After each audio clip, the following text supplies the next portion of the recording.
When Darul Islam is restored in the Arabian Peninsula, this is now the most dangerous and potent of all threats to the state of Israel. Dajjal will now attack. He's now in a day which is like our day.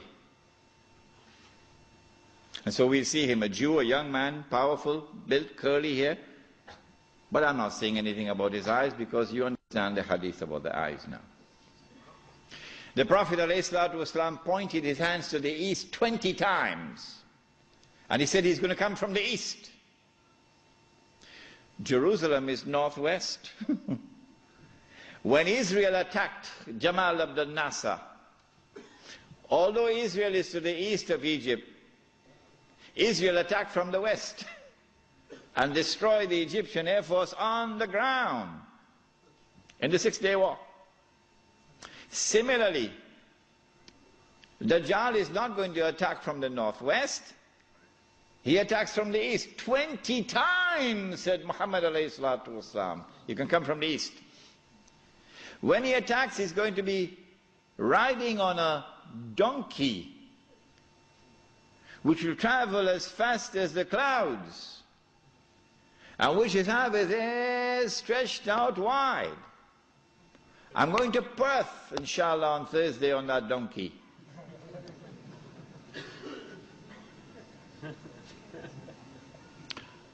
And so we're talking about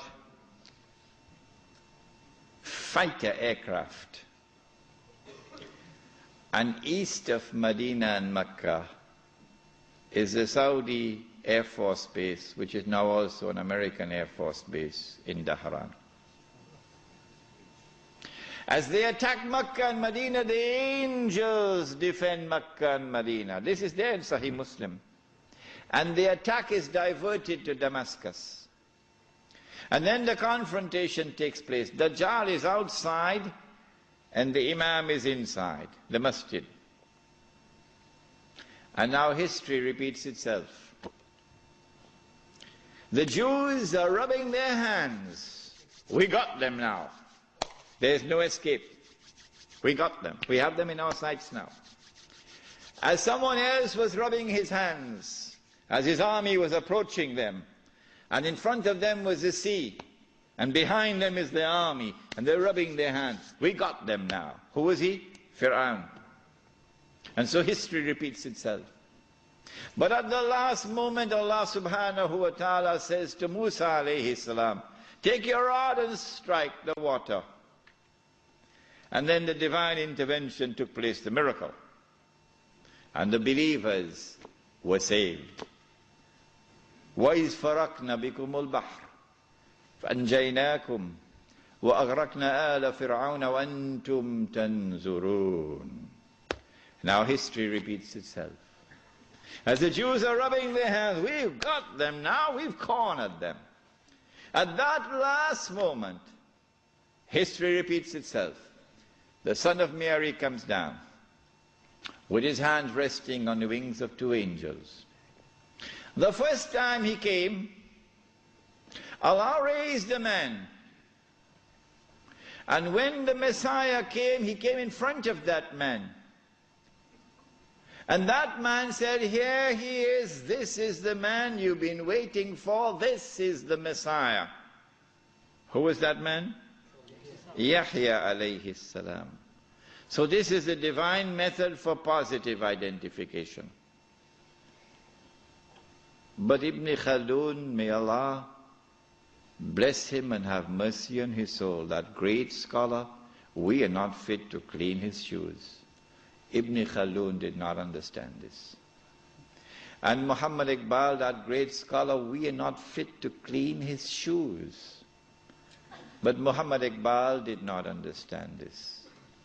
And so many other scholars have not understood it. And they rejected all the ahadith on Mahdi as fabricated. Ibn Khaldun did it and everybody else followed him. But now history repeats itself. The divine method of positive identification is repeated. As the Son of Mary comes down in the masjid, Imam al-Mahdi says, here he is, this is the son of Mary. And history repeats itself. May Allah forgive Ibn Khaldun. And then the son of Mary responds and identifies himself. Imam asks him, you lead the salat. He says, no, you are the Imam, you lead. After the salat, then the confrontation takes place between the false Messiah and the true Messiah. And the false Messiah is killed. And then Gog and Magog are destroyed. The Sea of Galilee is dry. And after Gog and Magog are destroyed and Dajjal is killed, now the state of Israel is without any support. Now it's going to be a level battlefield. A level battlefield.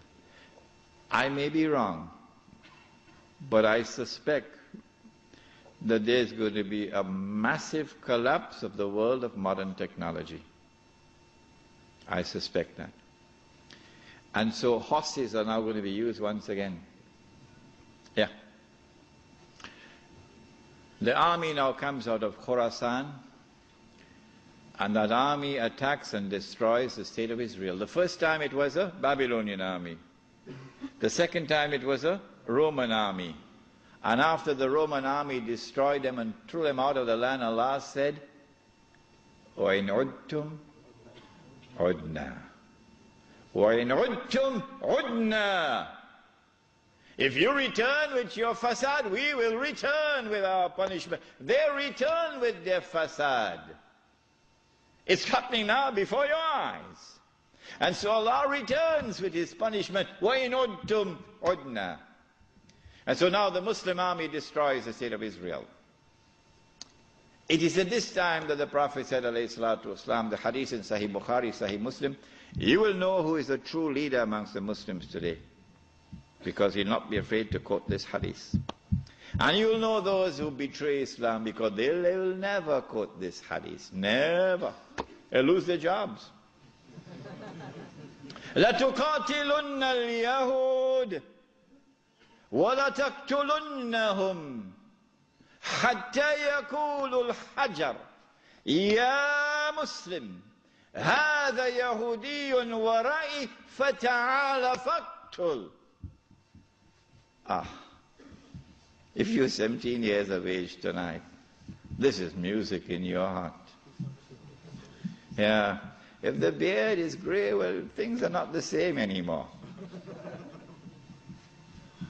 You will most certainly fight the Jews. And you will most certainly kill them. And at that time the stones will speak. Muslim, there's a Jew hiding behind me. Come and kill him. And so the Holy Land is liberated. This ends the subject of Imam al-Mahdi and the return of the Khilafah. What happens after that we'll pick up in our subject on Jerusalem in the Quran, which will be on Monday night. What I'd like you to do is, if you have any questions, please write them very quickly. We have paper?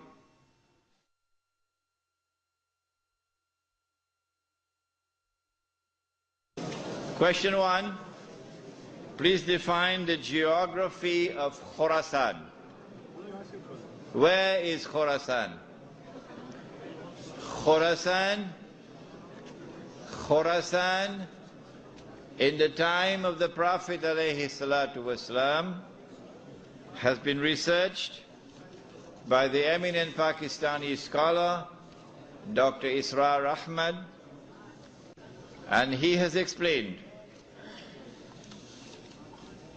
that Khorasan is that territory which extends from northwest Pakistan, the Pathan belt, northeast Iran, the whole of Afghanistan, and the territory north of Afghanistan.